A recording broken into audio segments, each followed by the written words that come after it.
Bonjour à tous, merci de vous être connectés pour suivre avec nous ce live Instagram. Donc aujourd'hui nous nous adressons à tous les étudiants qui ont été admis sur Parcoursup, donc aux formations ECAM Arts et Métiers, cycle préparatoire et ECAM Engineering en première année.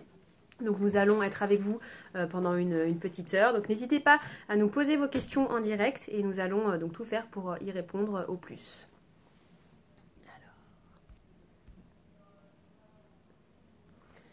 Alors, hop.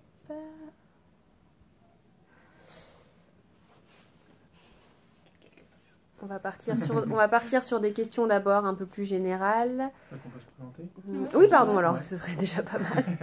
Alors oui, donc pardon, on va commencer par se présenter, c'est une très bonne idée. Donc je m'appelle donc Gaëlle Mestre-Bazin, je travaille au service admission et promotion donc, de l'ECAM. Donc certains d'entre vous nous ont peut-être rencontrés lors de forums, de salons, de journées portes ouvertes. Et à mes côtés, je suis accompagnée aujourd'hui donc, de deux étudiants donc, qui vont se présenter également. Moi, c'est Pierre Robergeau, je suis en 5e année maintenant du cycle Arts et Métiers. Du coup, ça fait 5 ans que je suis là et puis je vais pouvoir du coup vous raconter un petit peu l'ensemble du parcours, comment est-ce qu'il se déroule. Voilà. Moi, c'est Camille Chevalier, donc je suis en 2e année d'engineering. Et pareil que Pierre, je vais pouvoir vous raconter un peu comment ça se passe. Donc voilà, donc on va commencer par un petit peu regarder vos questions et puis ensuite, voilà, si les étudiants ont des choses à ajouter ou moi-même qui pourraient voilà, vous servir, on va faire en sorte de répondre à tout ça. Alors, première question.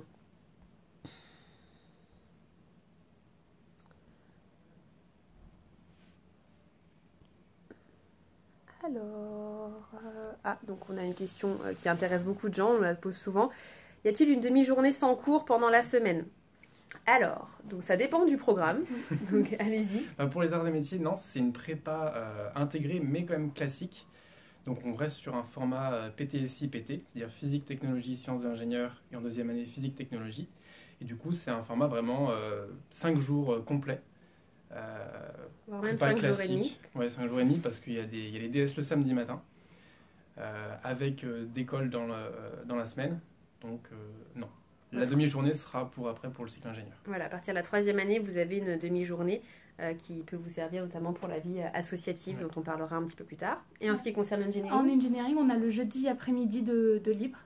Mais de temps en temps, des fois, ils nous rajoutent des TD ou des TP selon la disponibilité des semaines. Mais la plupart du temps, on a une après-midi de libre le jeudi. Voilà. Alors.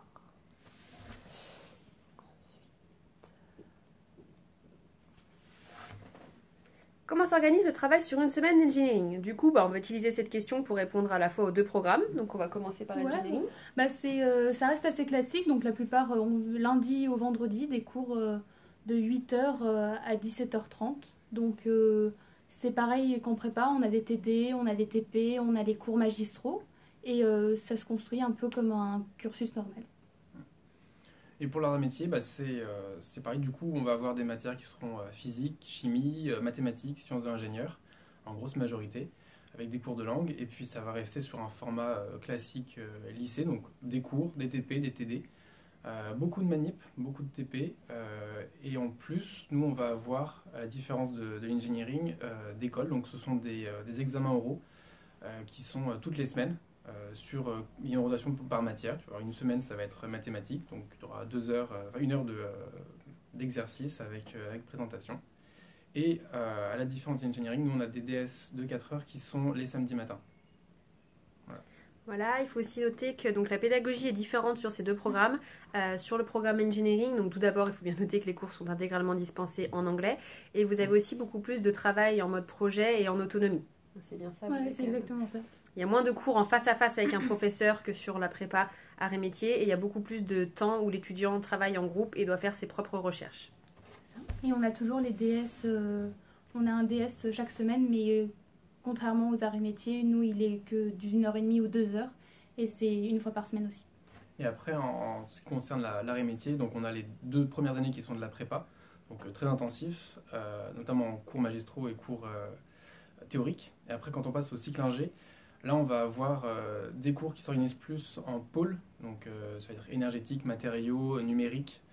J'en ai oublié un, non, c'est bon. Et donc, on va avoir beaucoup de manip, beaucoup de TP, et on va l'appliquer vraiment aux sciences de l'ingénieur et à notre futur métier. Okay. Merci beaucoup. Ensuite. Du temps est-il alloué à la vie étudiante et associative? Alors bien sûr, il faut savoir que le campus a une vraie vie étudiante et qu'il y a énormément de clubs sur le campus, donc je vais laisser les étudiants vous en parler aussi. Ouais, bah, personnellement, je fais partie du club robotique, donc voilà, c'est un projet. En fait, on a 2 compétitions par an. Donc l'objectif, c'est selon des règles qui sont définies au début d'année, on va avoir une grande compétition qui va regrouper plusieurs écoles, donc là, soit de la région, soit de la France entière. Et donc on va pouvoir construire des robots qui vont répondre à une demande particulière. Euh, voilà. Par contre, concernant d'autres clubs, on va avoir des clubs restant dans le technique EcoShell. Donc le but c'est de construire un véhicule. On a le club mécanique, c'est de la réparation mécanique. On a d'autres clubs qui sont des clubs sportifs, comme le club foot, du hand. On a plein de possibilités de sport. On a même un club pêche, s'il faut. Voilà, et après, il y a le gros bureau, le bureau de l'AEI qui se charge un peu de toutes les associations qu'il y a. Il y a pas mal d'associations sportives, comme ce que Pierre a dit, des associations écologiques, des associations, un club cuisine. Donc Oui, il y a pas mal de choix. Pas mal d'activités artistiques, club photo, club musique, enfin, il y a plein de choses. Il faut noter que pour les 2 premières années de classe préparatoire, votre vie associative n'est pas tout de suite raccordée en fait à celle de l'ECAM. Vous avez votre propre bureau des étudiants pendant les 2 premières années. Donc vous avez la possibilité de participer néanmoins aux événements des clubs de l'ECAM. Cependant, vous n'en avez pas forcément le temps. Ces 2 premières années-là sont assez intenses et voilà, vous avez votre propre vie associative au début. Donc voilà, mais il y a vraiment une vie sur le campus qui est assez intéressante, sachant qu'on a beaucoup d'étudiants qui vivent sur le campus, donc c'est vrai qu'elle est sans arrêt en marche. Ensuite, alors, on reste sur les questions campus et moins cours en elles-mêmes. Le restaurant universitaire est-il ouvert pendant les week-ends? Alors non. La cafétéria donc Horizon qui a ouvert à la rentrée 2018 et qui se trouve sur les hauteurs, il est ouvert en semaine du lundi au vendredi, sauf donc pas les week-ends et pas les vacances scolaires. Et il est ouvert de 7h30 le matin jusqu'à 17h, 17h30 l'après-midi. Donc ça vous permet de prendre éventuellement le petit déjeuner et le déjeuner du midi. Et en fait, c'est pas un service self. Donc vous pouvez acheter potentiellement, si vous voulez, votre repas pour le soir. C'est des plats qui sont préparés le matin, qui sont frais, qui sont mis sous vide. Donc voilà, pour essayer une cafétéria Crous, donc avec des prix raisonnables adaptés donc au budget étudiant. Quelle calculatrice faut-il utiliser pour les cours? Donc très bien, donc je me suis renseignée auprès de Monsieur Routot, donc le directeur des classes préparatoires, et c'est sensiblement la même chose sur Engineering. Donc tout ce qui concerne déjà le matériel, il faut savoir que tout vous sera indiqué lors de votre inscription, dans votre dossier d'inscription, tout est vraiment explicite. En ce qui concerne les calculatrices, vous pouvez garder la calculatrice que vous aviez en terminale, qui est programmable pour les cours. Par contre, pour tout ce qui va être devoir surveiller, vous n'avez pas le droit aux calculettes programmables, donc il faut partir sur une calculette plus simple, type collège, voilà, vous ne pouvez pas rentrer d'informations dedans. Si on reste un petit peu sur le matériel, voilà, oubliez les livres de cours, hein, vous n'avez plus de livres à acheter.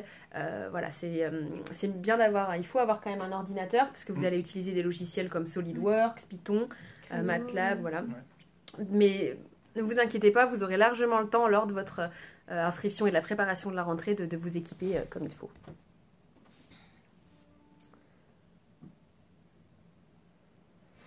Existe-t-il un système de colle dans la filière engineering? Alors non. Donc je laisse Camille répondre à cette question. Non, il n'y en a pas. Il y avait rumeur à un moment qu'il y en aurait, mais il n'y en a pas au final.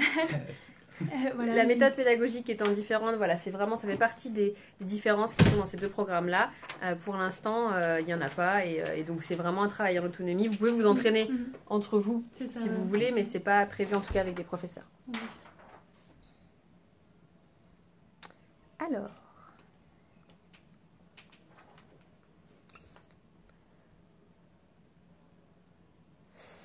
combien d'heures avez-vous par semaine? Vos horaires sont-ils les mêmes qu'au lycée? Donc ça, on en a un petit peu parlé tout à l'heure. Sur arts et métiers en classe préparatoire, il faut compter une 40aine d'heures par semaine en comprenant le DS du samedi matin. Donc voilà, c'est à peu près, oui. C'est un format classique, 8h, 17h30, enfin 8h midi, 13h30, 17h30.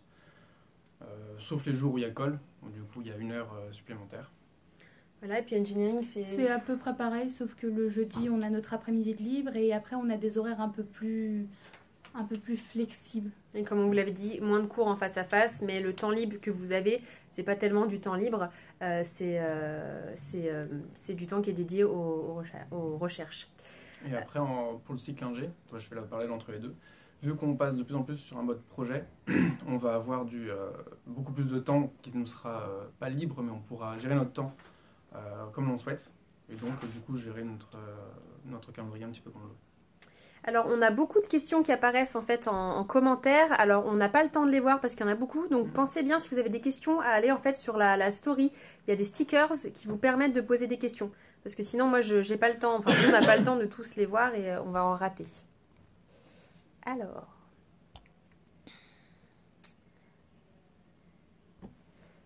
Comment choisissez-vous votre spécialité? Donc ça, c'est une question engineering. Donc pour rappel, la spécialité n'apparaît qu'en troisième année. Troisième année, c'est ça. Et en deuxième année, les profs vont venir vous présenter les plusieurs filières que l'ECAM Engineering propose. Il y en a 5 pour les nouveaux arrivants.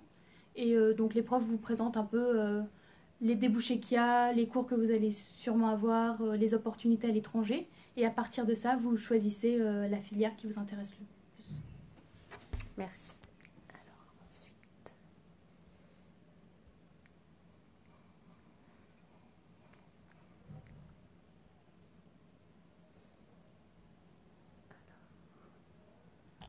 En ce qui concerne la résidence, donc ça c'est une question que l'on a très régulièrement. Faut-il s'inscrire pour avoir plus de chances, au plus vite pour avoir plus de chances d'avoir une place? Alors non, si vous voulez, la date de demande de logement, c'est pas un critère prioritaire du tout. Donc on a plusieurs résidences et foyers sur le campus et que ce soit pour engineering ou arts et métiers, en fait les critères qui vont être d'abord pris en compte, ça va être premièrement donc l'âge de l'étudiant. S'il rentre en première année et qu'il est encore mineur au 1er septembre, donc ça va être les gros critères principaux. Et ensuite il y a l'éloignement géographique. Donc, lorsque vous allez faire votre demande, si c'est pour les classes préparatoires, donc vous allez devoir renvoyer un dossier papier. Et donc, on va y avoir un petit délai. Et à partir du 14 juillet, vous aurez vos réponses définitives. Le calendrier Parcoursup permettant de répondre après. Les demandes qui seront faites après le 14 juillet, ça va être au cas par cas. Il n'y aura plus beaucoup de place, donc ça va vraiment être au cas par cas en fonction des critères que je vous ai évoqués. Pour les étudiants qui se sont inscrits en première année Engineering et Asie, et donc la filière Asie. Dans ces cas-là, en fait, on a plusieurs commissions d'attribution qui sont le 29 mai, le 14 juin et le 5 juillet. Et dans ces cas-là, en fait, si vous répondez avant ces dates-là, en effet, on va étudier votre demande à cette commission-là. Et donc vous allez ensuite, la semaine suivante, recevoir une réponse si oui, vous avez une chambre qui vous est attribuée, ou alors si vous êtes en attente. Et vous aurez définitivement vos résultats le 14 juillet. Même principe, si via Parcoursup vous répondez après le 14 juillet à l'une de ces formations, ça sera du cas par cas. Mais donc voilà, les gros critères, ça va être l'âge et l'éloignement géographique.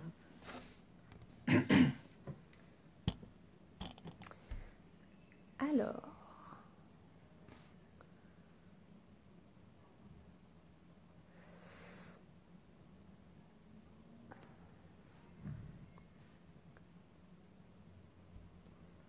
Quelle est la date de rentrée? Alors, les dates de rentrée, elles seront indiquées dans votre dossier d'inscription.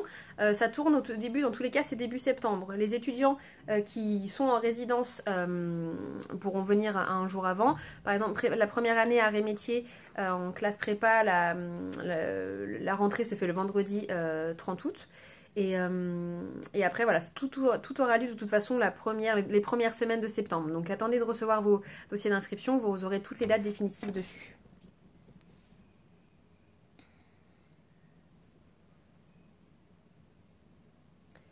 Alors l'internat, on a répondu. En ce qui concerne les débouchés, quelles sont les différences entre généraliste et engineering? Alors, déjà, ce qu'il faut savoir, c'est que donc, la formation engineering, elle est toute jeune. L'année prochaine, donc, les premiers étudiants vont entrer en 4e année. Donc, on n'a pas encore eu de retour d'enquête, enfin, d'insertion dans le monde du travail.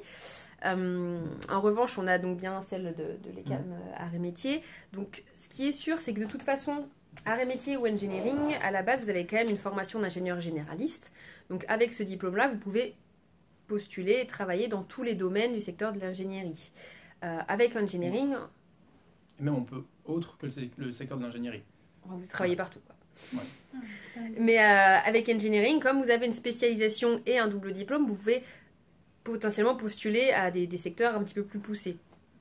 Après, si on vient sur la spécialisation qui est en engineering, en arrêt métier, on n'a pas de spécialisation. Par contre, on a des projets et des approfondissements qui vont permettre en fait d'axer notre cursus sur un des pôles qu'on veut. Par exemple, si on veut faire plus de numérique, on pourra faire un projet de recherche et développement dedans. On pourra choisir plus de matières en lien avec ce pôle. Ou si on veut faire plus d'organisation industrielle, on va faire ça, ainsi que l'énergétique et les matériaux. C'est vraiment à chacun de voir et d'agencer son parcours. On peut très bien rester généraliste ou se spécialiser, entre guillemets. Et ce qui est avantageux en engineering, c'est qu'il y a le niveau d'anglais après, donc qui est très important plus tard si on veut travailler potentiellement à l'étranger. Avoir un bon niveau d'anglais, c'est utile. Alors, merci.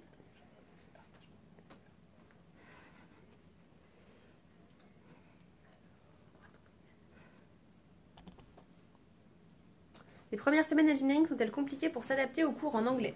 Là, je vais laisser répondre. Pas forcément. Il n'y a pas.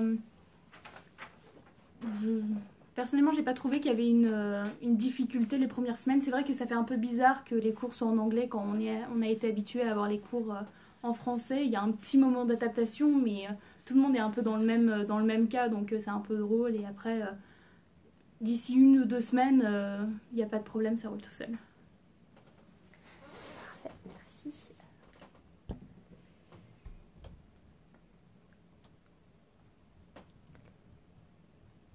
Alors là, on a des demandes particulières donc sur les clubs. Alors comment ça fonctionne? Comment dire, en fait, vous avez le choix entre plein de clubs déjà existants.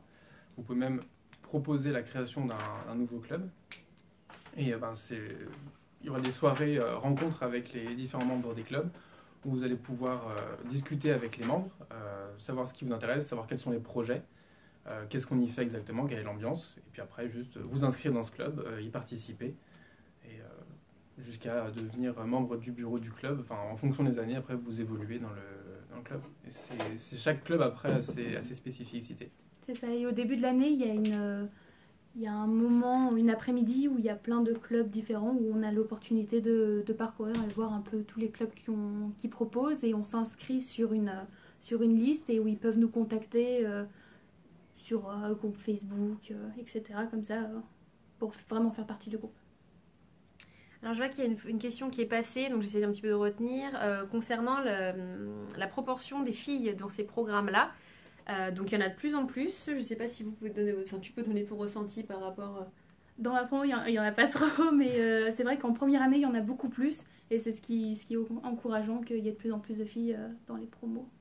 J'ai pas de proportion exacte en tête, mais en tout cas, on arrive, même au niveau des admissions, on arrive à une vraie part de filles dans les classes en tout cas. Moi je vois qu'on augmente clairement sur les 5 ans, sur les dernières années qui sont entrées, on a une proportion qui grandit le nombre de filles dans la promo. Là, au niveau de l'année dernière, il me semble bien qu'on avait atteint les 30%, donc quasiment un tiers de filles. Donc pour vous dire, voilà, vous ne serez pas tout seul, mesdemoiselles, vous serez entourées. Il n'y a pas de problème. Alors pensez bien à répondre avec les stickers, parce que là du coup on voit passer les questions et on essaye d'en avoir bien des différentes. Alors...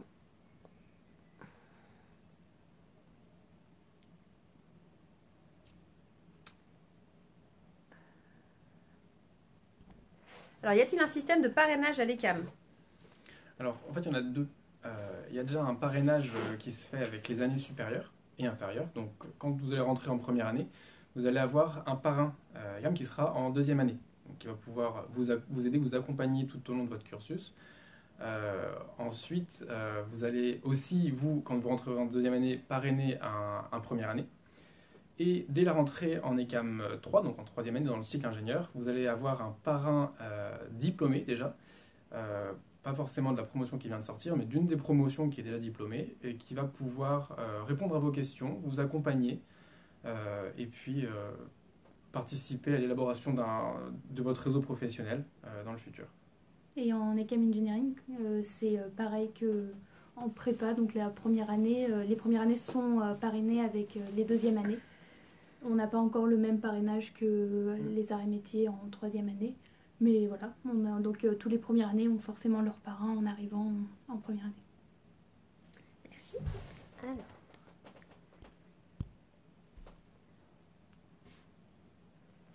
Alors, une question sur la prépa.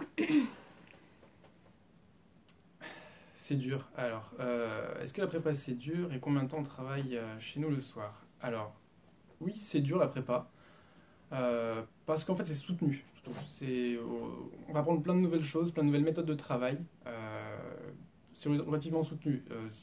Il faut être vraiment attentif en cours. C'est là où on apprend le plus de choses. Et ensuite, après, le temps de travail le soir, c'est généralement 2-3 heures. Ça dépend des personnes comment on fonctionne, mais il y a beaucoup de cours à revoir, d'exercices à faire pour assimiler le cours. Ce sont 2 ans qui sont pas faciles non plus parce qu'il faut vraiment être acharné et tenir un petit peu un rythme soutenu. Mais ça se fait très bien. Et l'avantage de la prépa donc intégrée, c'est que comme vous n'avez pas la pression des concours, parce que si vous avez les résultats suffisants, votre place est assurée en troisième année, c'est vrai qu'il y a quand même une ambiance un peu plus solidaire, beaucoup de travail de groupe, les étudiants quand même travaillent ensemble. Oui. Donc je ne sais pas si toi tu étais en résidence en première année. Oui, en deuxième année.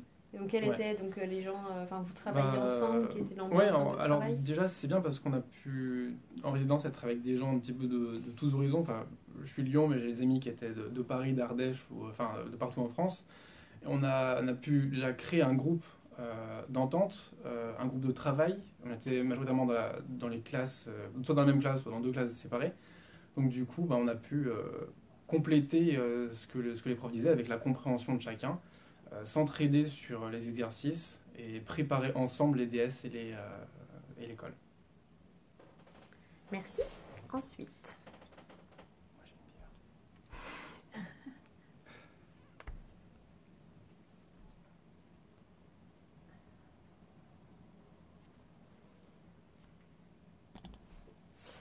Quel type d'élève de qualité recherchez-vous?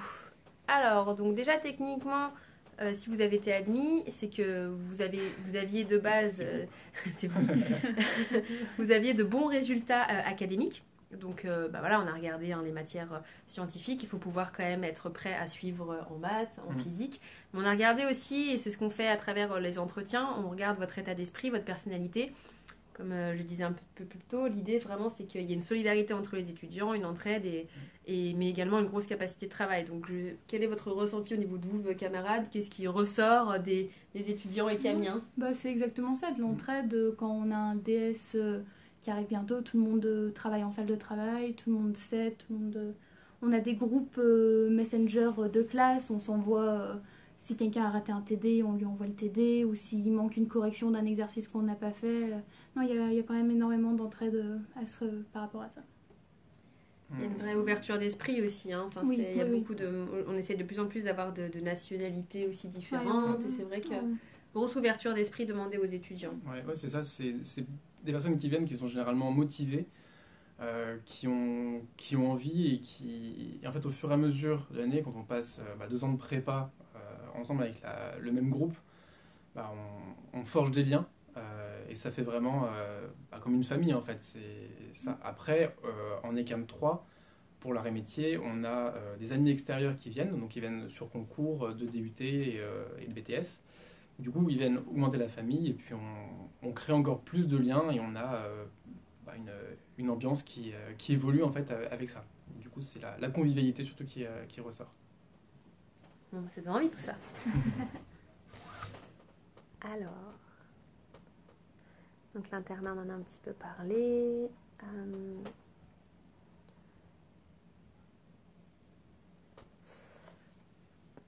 Alors, peut-on intégrer la filière engineering après une prépa en troisième année en étant français?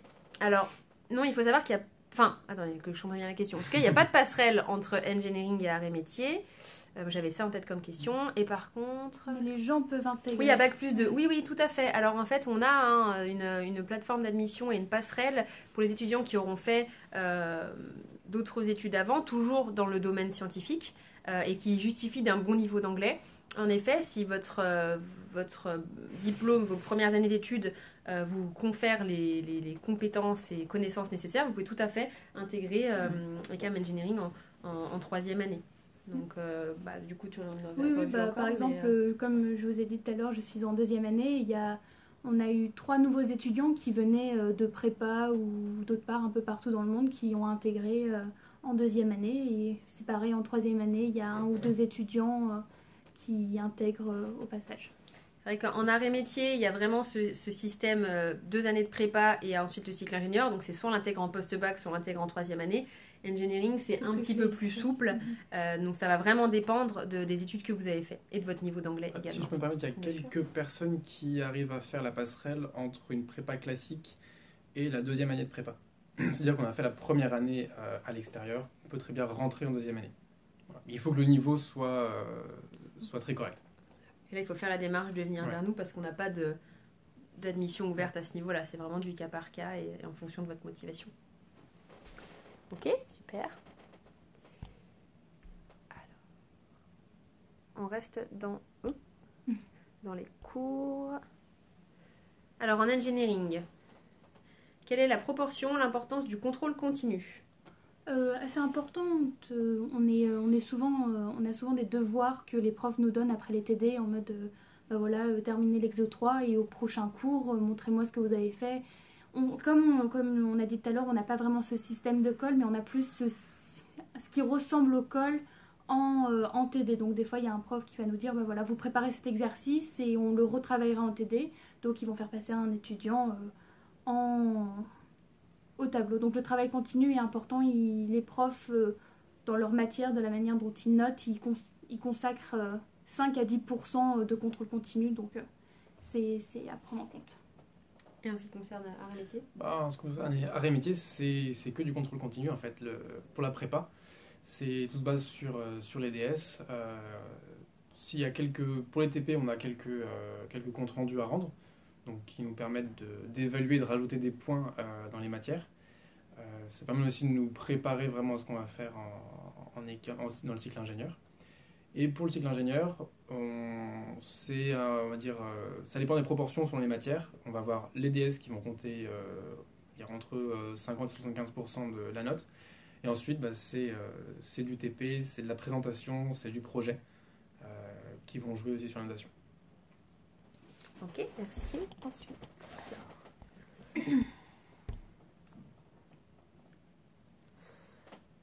alors, pouvez-vous nous donner quelques exemples de projets sur lesquels vous travaillez ? Là, je suis en ce moment en train de travailler sur un projet de recherche et développement qui consiste à caractériser une machine, c'est-à-dire à donner l'ensemble des composantes en fait, de la machine, c'est-à-dire quelle est... comment dire ça ? C'est une machine je vais expliquer c'est une machine qui génère de la dépression pour soigner des brûlures et des cicatrices. Donc l'objectif, c'est de vérifier que la machine génère les bons niveaux de pression et ensuite de proposer des pistes d'amélioration sur la machine. C'est-à-dire qu'on va créer un banc d'essai pour refaire le même processus, mais plus simplement et plus efficacement. Voilà, ce qui concerne engineering, on n'a pas autant d'expérience que les 5e années, donc on est un peu plus restreint et on reste beaucoup sur...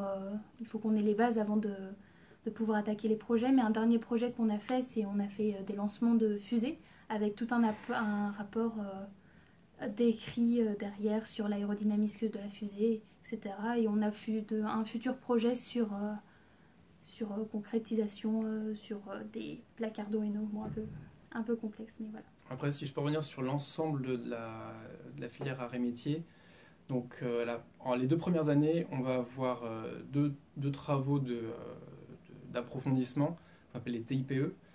Donc en binôme ou en trinôme, on va choisir un sujet et faire de la recherche sur ce sujet et répondre à une problématique. On va devoir mettre en place une maquette, un petit peu comme ce que Camille a fait, et rendre un rapport après avec du contenu technique et scientifique. Donc ça, c'est pour les 2 premières années, un par année. Et dès qu'on passe après dans le cycle ingénieur, on va avoir des projets donc, de développement logiciel, d'applications. Ensuite, des développements en CAO, donc sous SolidWorks ou sous Creo.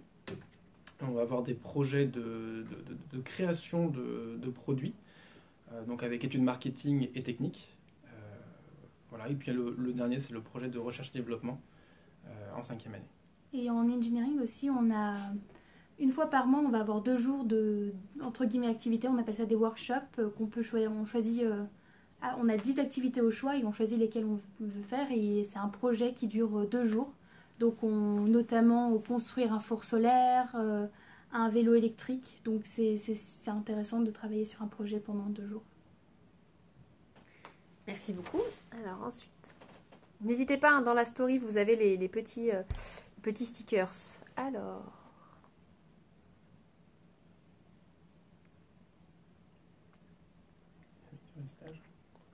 ah oui, ouais.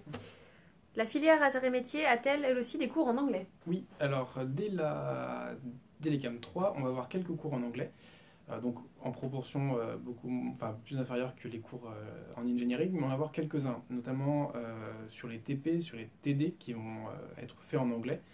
On voit une réelle envie d'augmenter le niveau le nombre de cours ou de participation qui seront faites en anglais. Sachant qu'à la fin du diplôme arts et métiers, les étudiants doivent passer le TOEIC et obtenir un score de 800. Donc la moyenne est plutôt bonne parce qu'en moyenne, les scores obtenus sont de 890. Voilà. Donc, il y a vraiment très peu d'étudiants, voire aucun d'ici les 2 dernières diplomations qui n'ont pas eu le TOEIC.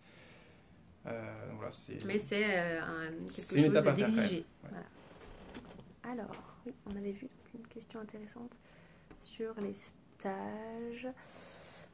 Alors, quel stage avez-vous fait? Donc déjà, il faut rappeler qu'il y a plusieurs stages à l'ECAM. Donc chaque programme a au moins 3 stages. Donc en première année, en 3e ou 4e année et en dernière année. Donc je vous laisserai un petit peu parler de ce que vous avez fait. Alors moi, j'ai fait, en première année, on nous demande de faire un stage ouvrier. Donc j'ai fait un mois de stage ouvrier à Forestia, donc dans une boîte automobile. Et c'est les seuls stages que j'ai fait pour le moment. On a un suivant en 3e année. Comme Gaëlle l'a dit, en arts et métiers, du coup, on a 3 stages à faire. Le premier qui sera entre la première et la 2e année, c'est le stage ouvrier ou opérateur. Du coup, moi j'ai fait 1 mois chez Renault Trucks. Voilà, ensuite, on a le stage d'application, donc, qui est un stage de 4 mois, dans 3 à 4 mois en fonction de si on le fait en France ou à l'étranger. Moi je l'ai fait à Londres, dans une PME pardon, qui fait de l'immobilier, la gestion immobilière. Et enfin, le stage ingénieur, donc qui fait 6 mois, entre 5 et 6 mois. Je l'ai fait dans une boîte pharmaceutique à Lyon. Oui, vous avez la possibilité de faire vos stages en France ou à l'étranger. Donc l'idée, c'est que vous soyez actifs et proactifs dans votre recherche de stage. Néanmoins, donc on a un département entreprise à l'ECAM qui est disponible et donc là pour vous aider, pour vous coacher en ce qui concerne la lettre de motivation, le CV, la préparation des entretiens. Mais voilà, c'est vraiment une démarche proactive de la part de l'étudiant.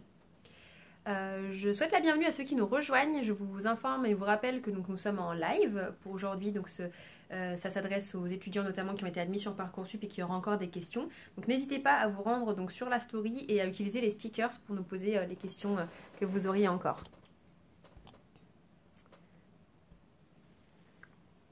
Alors, où peut-on partir à l'étranger? Donc, il faut savoir que vous avez plusieurs opportunités durant les différents cursus pour partir à l'étranger. En ce qui concerne le programme arts et métiers, donc tout d'abord, vous avez les stages que vous pouvez, si vous le souhaitez et que vous trouvez, réaliser à l'étranger. Et ensuite, vous avez plusieurs opportunités. Donc, à savoir, en 4e année, vous avez l'obligation désormais de partir au moins 6 mois en échange universitaire. Pour faire des cours donc, dans une de nos universités partenaires. Donc aujourd'hui, on en a plus de 90 qui proposent donc des cours un petit peu différents, qui peuvent vous permettre, comme tout à l'heure Pierre le disait, de colorer un petit peu votre parcours si un domaine vous intéresse plus particulièrement. Vous avez l'opportunité de prolonger ce semestre sur 1 an. Et vous avez aussi, si vous le souhaitez, en 5e année, la possibilité de continuer avec un double diplôme, donc dans l'une des universités partenaires.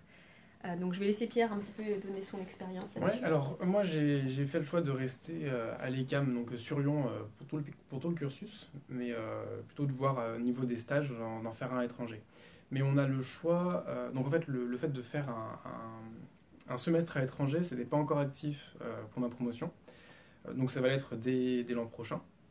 Et du coup, plein de mes camarades ont fait des stages à l'étranger, que ce soit de l'Inde jusqu'aux États-Unis, des semestres pardon, à l'étranger. Et là, il y en a plein qui sont en double diplôme, notamment au Canada, aux États-Unis.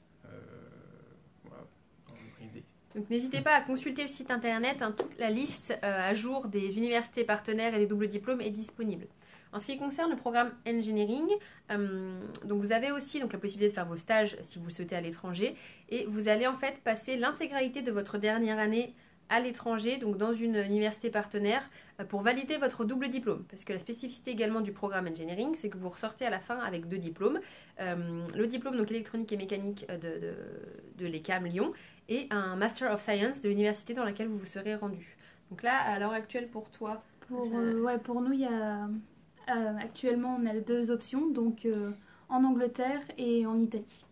Et la spécialisation que je vais sûrement prendre se trouve en Angleterre.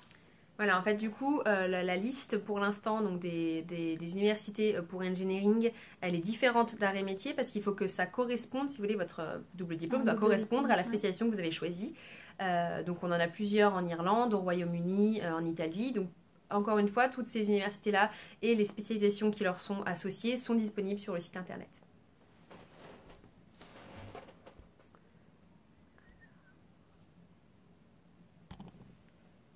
Est-ce que vous avez vos week-ends de libre? Oui, alors oui, sachant qu'en prépa, on a les DS le samedi matin. Donc le reste, après, vous êtes libre, vous faites un petit peu ce que vous voulez. Vraiment, c'est un temps de repos après des semaines qui sont quand même chargées. Ensuite, en ECAM 3, il y a encore quelques DS les samedis matins. Mais vu que le rythme est beaucoup moins soutenu, vous avez aussi vos week-ends. Et puis dès l'ECAM 4 et l'ECAM 5, là, vous n'avez plus de DS, donc vous faites un petit peu ce que vous voulez. Vous êtes encore plus libre aussi la semaine. Ouais. Nous, on n'a pas de DS les samedis matins. C'est un jour de la semaine décidé par l'administration. Donc, normalement, on a les week-ends de libre, mais il faut quand même travailler. Combien de temps tu consacres à peu près le week-end? Le week-end, souvent, comme on a les DS le lundi matin, tout le week-end est consacré pour la révision de l'examen. Ça marche, merci. Ça, c'est bon.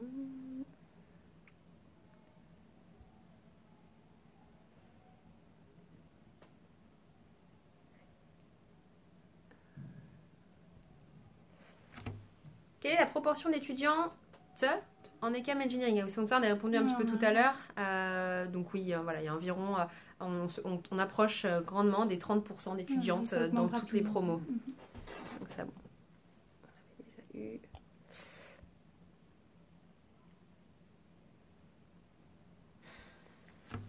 Qu'envisagez-vous de faire après votre 5e année? Alors, je réponds déjà de manière un petit peu générale parce qu'on a énormément de choix possibles. On peut très bien directement partir travailler en tant qu'ingénieur dans n'importe quel domaine ou n'importe quel secteur. On peut très bien choisir de faire une année supplémentaire, un nouveau diplôme, donc un bac plus 6, dans les différents partenariats qui sont faits avec l'école, donc à l'EM ou à l'IAE. On a aussi la possibilité, parce qu'on obtient un diplôme d'ingénieur, donc un équivalent Master 2, de faire une thèse. Et moi, je m'oriente là-dessus. Voilà. Moi, la 5e année, c'est aller un peu loin. Mais ouais, juste obtenir mon diplôme d'ingénieur, c'est plutôt pas mal. Merci. Alors, ensuite...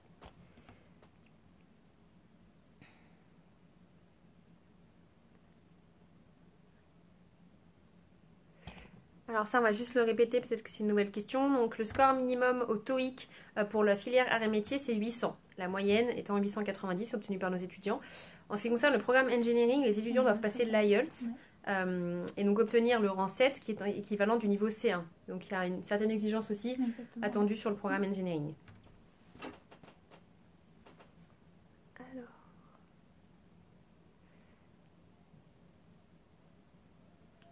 Trouve-t-on rapidement un job après l'ECAM? Alors, du coup, comme on l'expliquait, la formation engineering étant jeune, pour l'instant, on n'a pas d'enquête emploi officielle pour cette formation-là.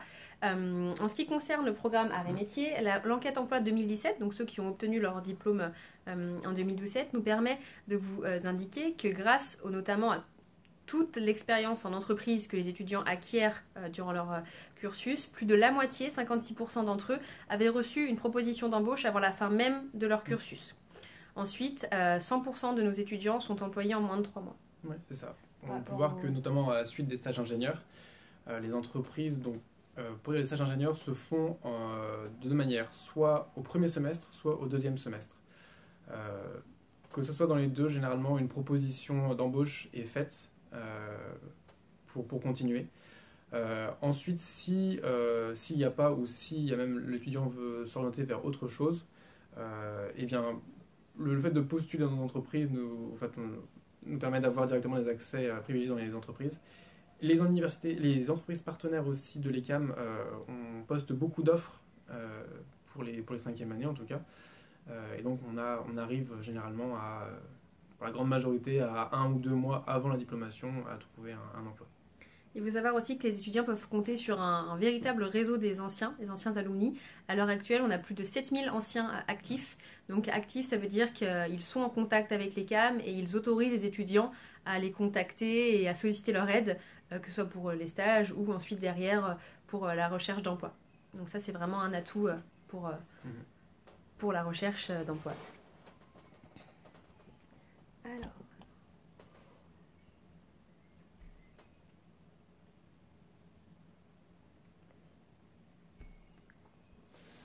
Quel budget faut-il prévoir pour un double diplôme à l'étranger ?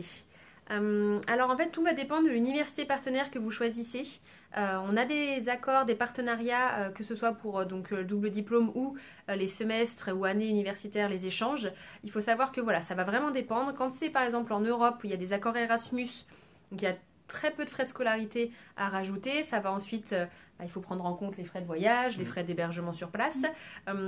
Après, si vous décidez de partir dans des universités comme en Australie, aux États-Unis, voire même certaines au Royaume-Uni, là, les frais peuvent être très importants. Donc, c'est en effet un budget à prévoir. Et de toute façon, tout cela vous sera vraiment expliqué l'année précédente, du coup, votre départ, afin que vous puissiez vraiment prendre en compte également ces éléments-là. Vous avez quelque chose aussi ? Non, c'est bon. Ok, super.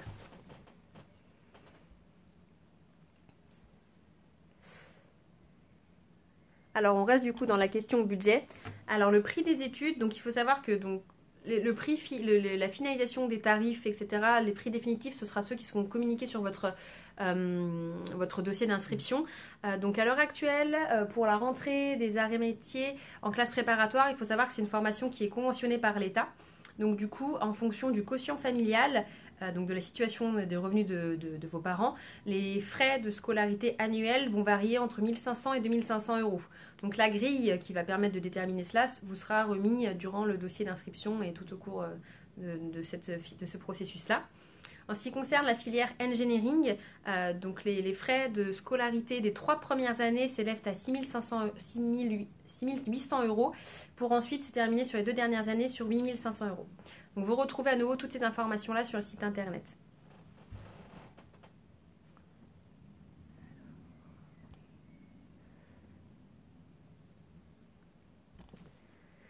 Alors, quel est le taux de passage en 2e année ? Donc, en ce qui concerne la prépa arts et métiers, il faut savoir qu'on a environ 10% à peine des étudiants qui ne continuent pas en 2e année. Donc, ce qui peut ressortir, c'est pour 3 raisons en général. Ça va être les étudiants qui ne se mettent pas au travail, parce que comme Pierre l'a aussi assez répété, c'est un rythme très soutenu qui demande beaucoup de travail en cours et personnel à la maison. Donc, malheureusement, certains n'arrivent pas à suivre le rythme ou ne se mettent pas assez au travail. Certains étudiants ont du mal à acquérir les méthodes de raisonnement et appliquer des raisonnements. Et enfin, certains ne s'adaptent pas, n'adhèrent pas à la philosophie prépa et préfèrent s'orienter sur quelque chose d'autre. Ou d'autres simplement n'ont pas l'envie de continuer parce qu'ils ont découvert une autre voie qui pourrait plus leur convenir. Sinon, en tout cas, en 2e année, quand vous avez atteint la 2e année, il faut savoir qu'à peu près 95% de la classe va en 3e année. Voilà. Certains font le choix de redoubler, peuvent redoubler. Certains s'orientent vers d'autres études, mais en tout cas, il y a une grosse majorité, je ne sais pas si c'est ce que tu as Oui, vécu, c'est ça, oui. passe donc en 3e année.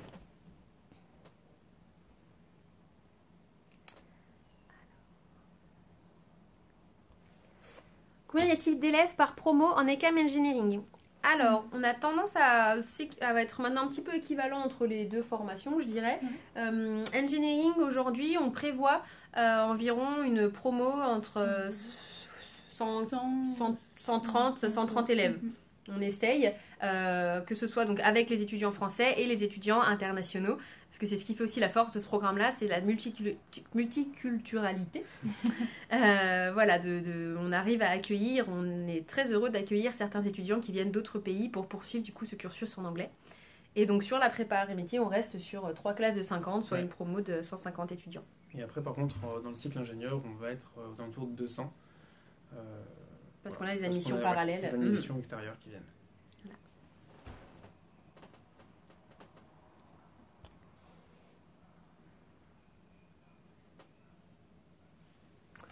Quelles sont vos matières, secteurs favoris et pourquoi? Eh bien, en fait, moi, j'en ai pas forcément de favoris. J'aime bien piocher, en fait, dans les différents secteurs qui nous sont proposés. Parce que justement, on peut arriver à construire un raisonnement et une base de réflexion sur différents secteurs sans être cloisonné à un pôle en particulier. D'ailleurs, c'est pour ça que j'ai choisi l'an dernière année des approfondissements en énergétique et en numérique. On a vraiment le choix de poursuivre ou de choisir son parcours en fonction de ce qu'on aime. Certains ont vraiment une appétence particulière pour l'organisation industrielle, du coup ils vont choisir vraiment de suivre un parcours plus précis. Ouais, c'est un peu préparé que Pierre, parce que toutes les matières se mélangent un peu quand on va faire de la méca solide, tu as des maths qui va être incorporé, tu as des matériaux qui va être tout se mélange, donc il n'y a pas forcément une matière ou un secteur favori. On sort un petit peu du raisonnement lycée où on a une matière, on a mathématiques, physique et les deux ne se parlent pas. On va vraiment vers des matières qui certes ont un nom classique mais qui vont répondre en fait avec d'autres matières. Et on va pouvoir compléter la compréhension de celle-ci avec d'autres domaines. Ouais. C'est pour ça que les bases sont très importantes à avoir en première année et en deuxième année, puisqu'après tout se mélange. Donc si on a raté un chapitre quelque part, ça risque d'être un peu compliqué plus tard. Alors là, une question de sportif. Quels sont les sports pratiqués en club? Alors on a une très bonne équipe de foot, une très bonne équipe de rugby. Il y a du volley, il y a natation, il y a basket, il y a du hand. Pom-pom girl, cheerleaders, oui. Tout sport. Du sport. C'est exact. Très apprécié. Il y a vraiment beaucoup de choses à proposer. Niveau sport féminin, il y a le foot en sport féminin, il y a le rugby qui va ouvrir et il y a les cheerleaders. Et puis il y a aussi tout le partenariat avec l'IPL, donc l'Institut Polytechnique de Lyon, qui regroupe en fait plusieurs écoles, c'est 5 ou 6 écoles de Lyon. Du coup, les sports sont partagés. Et là, du coup, on a une ouverture beaucoup plus grande. On peut faire des arts martiaux, on peut faire de l'aviron, plein d'autres trucs. Une grande diversité de sports, ouais. Merci.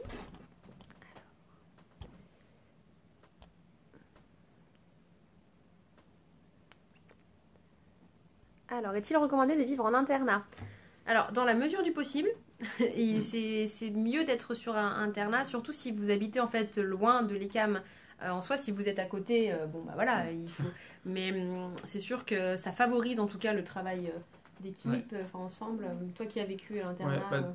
Du coup, ce que j'ai dit un petit peu tout à l'heure, ça nous permet vraiment de forger des liens, de s'entraider et de créer une seconde famille. Déjà, on va être constamment avec les personnes avec qui on va partager nos journées, donc on va vivre la même vie.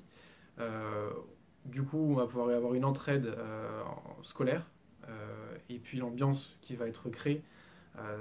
C'est juste une grande fratrie et c'est une expérience que je recommande fortement. Voilà, après, encore une fois, on n'a pas de place sur le campus pour tout le monde. Donc les critères prioritaires, ce sont l'âge, les mineurs en priorité et l'éloignement géographique par rapport à l'ECAM. Et votre foyer, donc votre foyer.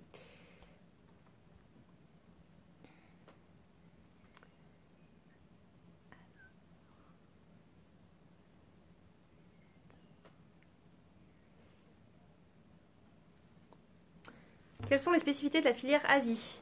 Donc là, moi, je vais prendre un petit peu la main. Donc n'hésitez pas également à rappeler notre service admission pour toute question un petit peu comme ça spécifique. La filière Asie, c'est donc une nouvelle filière qui va ouvrir à la rentrée. L'idée, c'est de permettre aux étudiants qui ont pratiqué du chinois à l'école ou dans leur environnement personnel et qui ont une appétence en tout cas pour l'univers asiatique, de pouvoir continuer à pratiquer le chinois et d'être dans une classe où vont se retrouver des étudiants chinois qui viennent jusqu'en France pour étudier et pouvoir partager. Donc ça reste une prépa classique qu'on a un petit peu adaptée pour permettre d'avoir des projets et vraiment des projets multiculturels tournés vers l'Asie. Donc je vous invite à consulter un petit peu également notre site internet, nos brochures et n'hésitez pas à nous recontacter aussi pour que la responsable de ce programme-là, le responsable puisse vous en parler un petit peu plus si jamais vous avez été admis et que vous voulez savoir un petit peu plus ce qui va vous arriver à la rentrée. On peut répondre à la question qui est posée là. Oui. Il y a une question sur si on peut savoir si on peut travailler dans le domaine du génie civil et le BTP avec un diplôme d'ingénieur généraliste. Alors tout à fait, oui. Et même il y a, pour ma promotion, il y a environ on va dire peut-être 15-20% d'élèves qui ont fait déjà un stage dans le BTP et du coup qui s'orientent après pour continuer dans la filière. Donc après on peut avoir accès à quasiment tous les métiers d'ingénieur dans le BTP ou le génie civil. Il faudra se former comme dans tout métier. Et après, on a aussi accès à tous les métiers support, j'entends par là supply chain notamment, qui peuvent aussi entrer dans le domaine du génie civil et de la BTP. Parfait, merci. Alors. Du BTP. Oh, c'est bon. Alors. Les clubs, on en a quand même.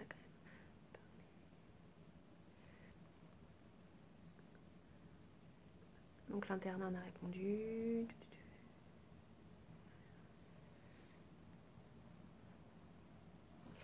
Comment pourriez-vous définir l'ambiance générale sur le campus ? C'est un peu ce qu'on disait tout à l'heure, c'est vraiment une entente de famille, les gens s'entendent bien, il y a beaucoup d'entraide et les activités sportives ou les activités que proposent les CAM aident à renforcer ces liens, il y a un bon mélange de tout le monde.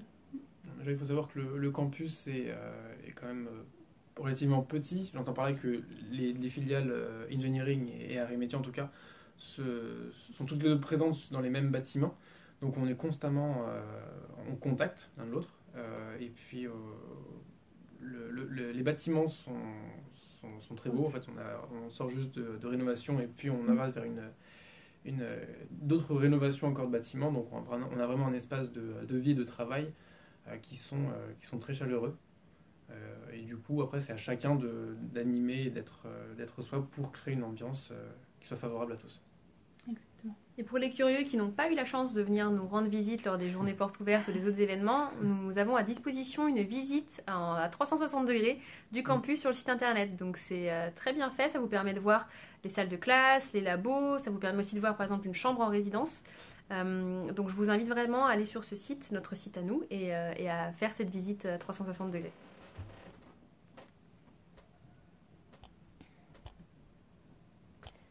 Alors, les nouvelles questions.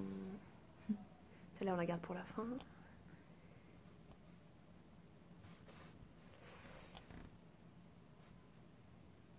Alors, question intéressante. Qu'en pensez-vous ? Le diplôme n'est-il pas trop généraliste ?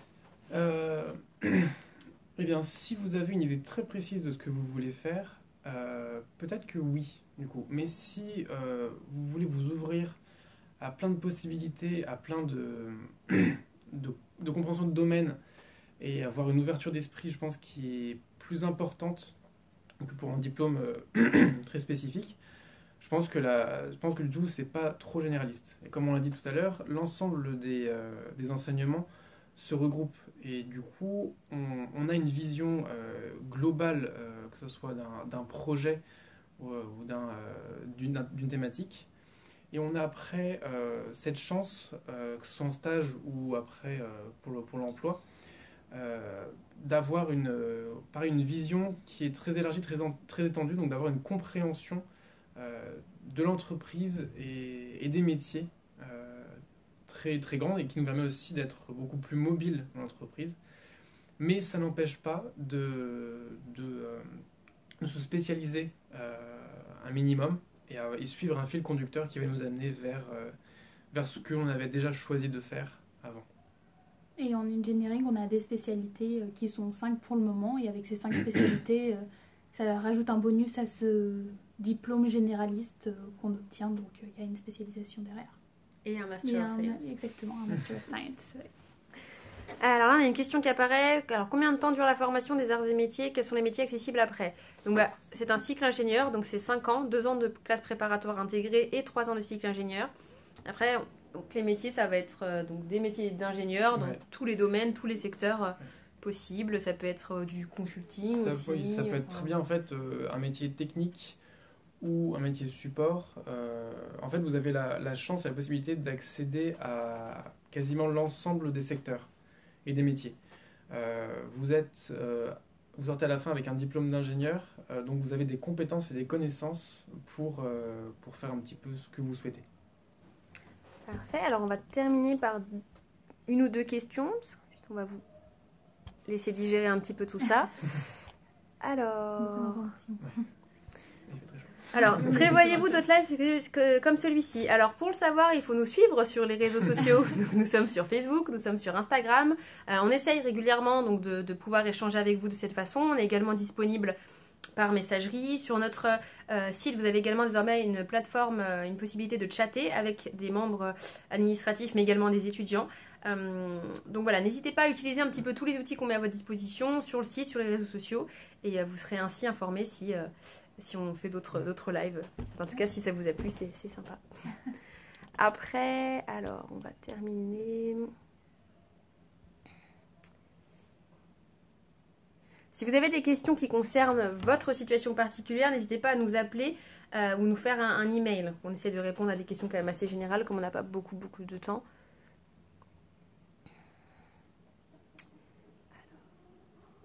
Ça, c'est bon.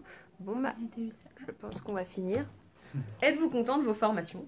Bah ouais, tout à fait. Ouais. Moi, ça m'a permis vraiment d'avoir 5 ans où j'ai découvert un petit peu ce que je voulais faire.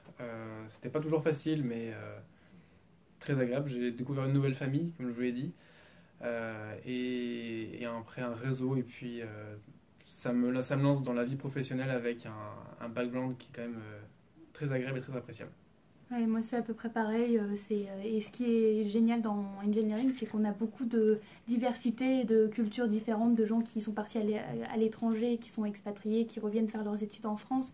Donc, il y a vraiment des idées, des points de vue différents qui apportent une grande richesse au cours. Et en même temps, on a un bon diplôme d'ingénieur avec des spécialités fortement intéressantes pour la suite. Bon, mais merci en tout cas. Voilà, donc je vous remercie à tous d'avoir suivi ce live. Si vous avez des questions auxquelles nous n'avons pas eu le temps de répondre, n'hésitez pas à nous faire un email. Donc l'adresse mail, c'est admission@ecam.fr. Encore une fois, sur notre site internet, vous avez également un chat à disposition avec des personnels administratifs ou des étudiants. Voilà, on a Facebook, on a Instagram, donc n'hésitez pas à nous suivre là-dessus. Et je remercie vivement Camille et Pierre d'avoir participé avec moi à ce live aujourd'hui.